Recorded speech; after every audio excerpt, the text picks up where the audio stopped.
Bienvenue donc dans la deuxième vidéo. Dans la première, on avait posé le cadre général d'une équation différentielle, à savoir y' est égal à f de ty avec f de u vers e avec u n ouvert de r croix e.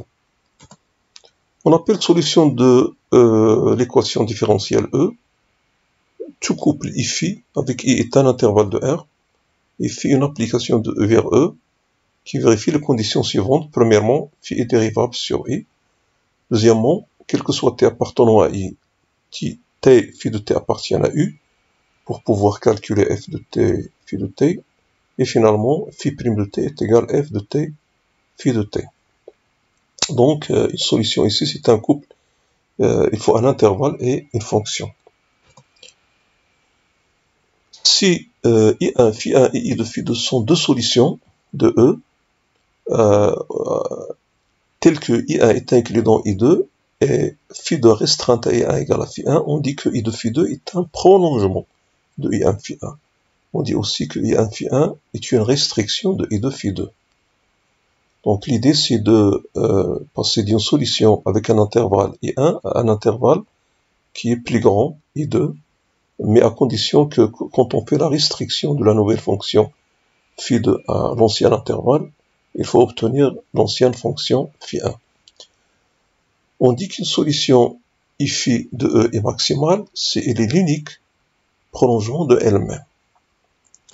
Cela veut dire que si I phi est une solution, on dit qu'elle est maximale si, quelle que soit la solution J psi de E, si est inclus dans J et psi restreinte à I égale à phi, c'est que I égale à J et phi égale à psi.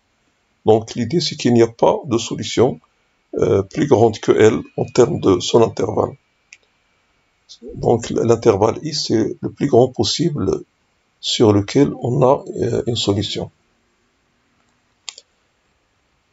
Les solutions maximales jouent un rôle très important dans la théorie des équations différentielles et on va parler de ce qu'on appelle les trajectoires ou les courbes intégrales associées à ces solutions maximales.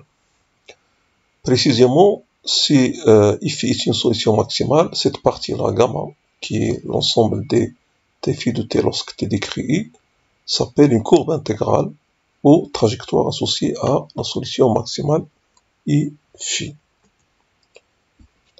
Voici un exemple où on a dessiné des trajectoires. Ici donc c'est R croix R. Et vous voyez que les courbes tracées ici, qui sont les trajectoires, elles ne sont pas les mêmes, elles n'occupent pas donc le même espace. Vous pouvez remarquer qu'ils ne se rencontrent jamais. Quand on voit des courbes, ils ne se rencontrent jamais. Ici, on a laissé l'attente pour tracer les autres. On a ici que les points par lesquels elles passent et les vecteurs tangents. Donc, ce qui explique qu'ils sont solutions d'une équation différentielle parce que ces tangentes-là, elles sont calculées en fonction de f et de t et de phi de t. Nous allons voir que ces courbes intégrales constituent une partition de l'ouvert U.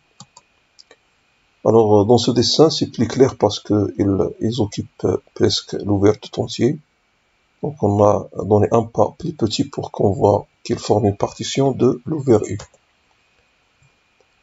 Donc, on va noter que gamma, qui est la courbe intégrale, est une partie de l'ouvert U. Si f continue sur U, alors gamma est le support d'un arc paramétré qui est défini par gamma de t est égal à t phi de t, lequel admet pour gamma de t admet pour dérivée gamma prime de t est égal à 1 phi prime de t qui vaut f de t phi de t. Problème de Cauchy. Un problème de Cauchy, c'est la combinaison d'une équation différentielle et ce qu'on appelle une condition initiale. Donc, une fonction est une solution d'un problème de Cauchy si en même temps il est solution de l'équation différentielle et réalise y de t0 égale y0. Le théorème de Cauchy-Lipschitz, c'est le plus important théorème dans les équations différentielles. c'est un problème qui parle de l'existence et l'unicité des solutions sous réserve d'imposer à f des conditions.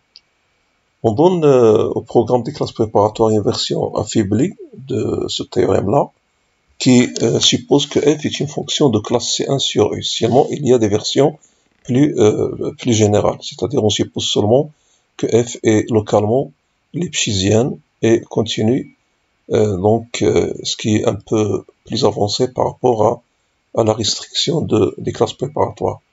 Donc le théorème, si f est de classe C1 sur U, alors pour tout T0, Y0 dans U, on a premièrement PC admet au moins une solution de la forme T0 moins alpha, T0 plus alpha, phi, avec alpha strictement positif, ça s'appelle une solution locale.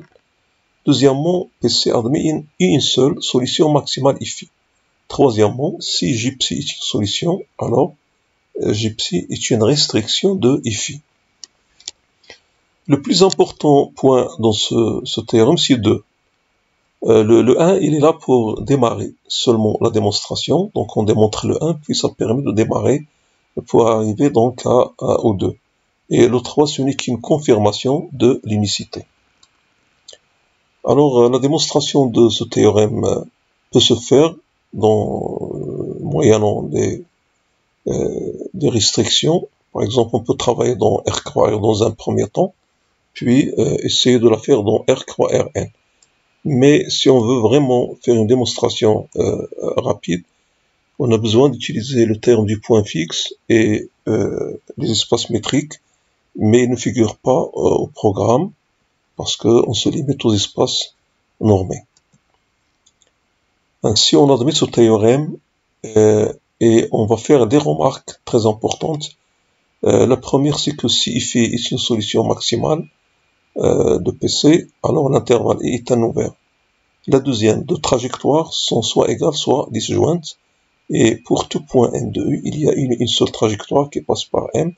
Tout ceci exprime que les trajectoires forment une partition de l'ouvert U.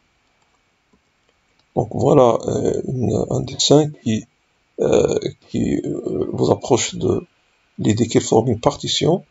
Et c'est associé donc à l'équation différentielle y' est égal à y carré moins x. Et vous voyez que de courbes ne se rencontrent jamais. Donc même ici, dans cette zone-là, il y a un encombrement, celle-ci aussi, mais elles ne se rencontrent pas.